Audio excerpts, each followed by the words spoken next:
I'm Raythe from RaytheRain.com, and I write gay vampire, shifter, and fantasy romance. All I ever wanted to do was tell people stories. From the moment I can talk, I was telling my mother stories, boring her to tears.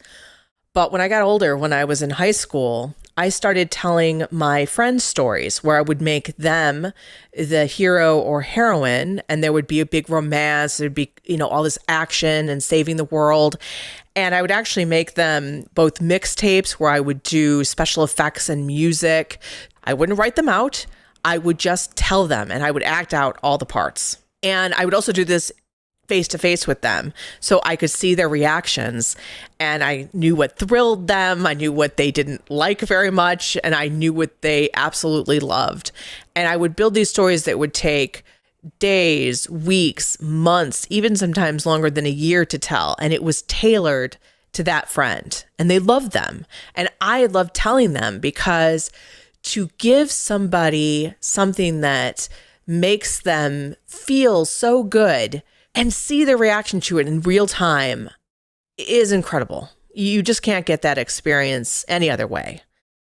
So you've read the first 10 chapters of Everdark, and hopefully some of you at least want to read the rest. You want to know what happens, you're really excited, and maybe you even went over to Amazon to look to see if you could find the rest of it and were like, it's not here. Why isn't it here? That is because Everdark is a story and not a novel.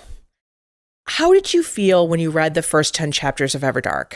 Maybe you felt like it flew by and you couldn't believe you were already at the end of 48,000 words.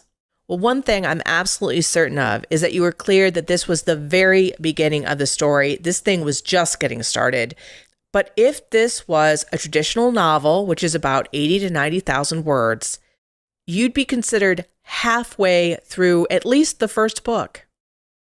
Do you feel halfway through anything after those first 10 chapters? No.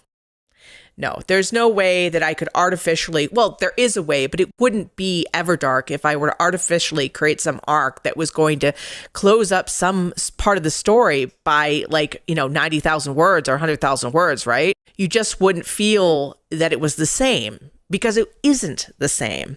The big issue for me is that I don't want to make a story go a certain way so that it fits a certain length.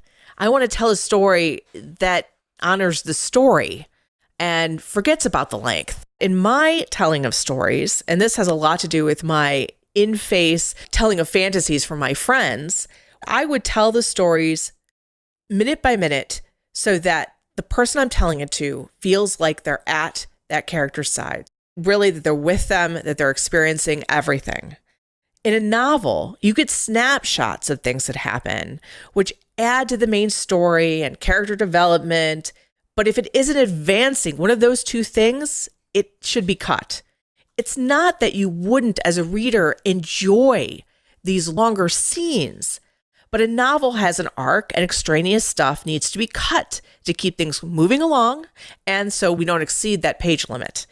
I've also been heavily influenced by open world video games like The Witcher 3, Fallout, and Skyrim, where the main story is awesome, of course, but the side quests are what makes the product truly the best. A concrete example of this in Everdark coming up is going to be a few chapters where Christian's parents come to dinner at Balthazar Ravenscroft's house. The purpose of this dinner is to reveal to them that vampires exist and that their two kids are vampires. Does this have really anything to do with the big main storyline of King Daemon coming back and, finding his true fledgling and retaking over the vampire world? No. Truthfully, if it were in a novel, it would either be not there at all or be cut down. But because I'm telling a story and I'm telling it to the readers as it's coming to me, and they can say to me like, oh, I love this, or oh, I hate this, or what happens if X meets Y, I can do that. The truth is, I'm not selling you books.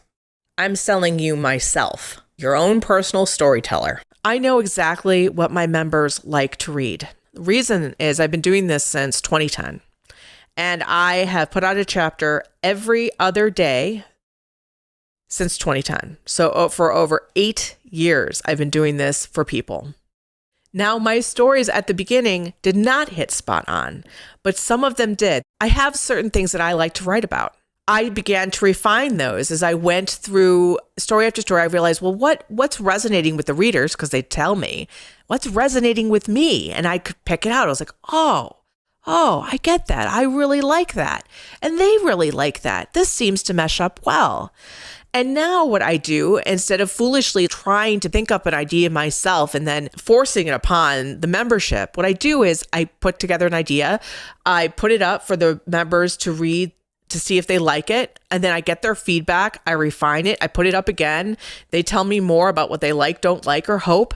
And then I put it up again. And then we probably are near the time when I'm actually going to start writing it. So by the time, for example, Everdark was being written, I'd already gotten huge amounts of member feedback on it. Elven King's Blade was another one that was completely vetted through the membership process. And finally, Dragon's Reign, which is the latest story on the site. And I will tell you something about these 3 stories. They are the best stories on the site, I think. I got them vetted by the people I'm writing for.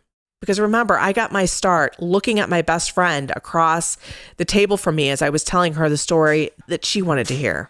Everdark is as cool as it is because of the site and how I write it. It's because it's not meant to be a novel that you're enjoying it so much. It's because I get to delve into these characters and put them into situations that I wouldn't be able to do if I was sticking to that really narrow arc that you need to stick to for novels or series or anything like that. So the benefit is that Everdark, simply put, will be a better story for you to read by it being on the website rather than it being on Amazon.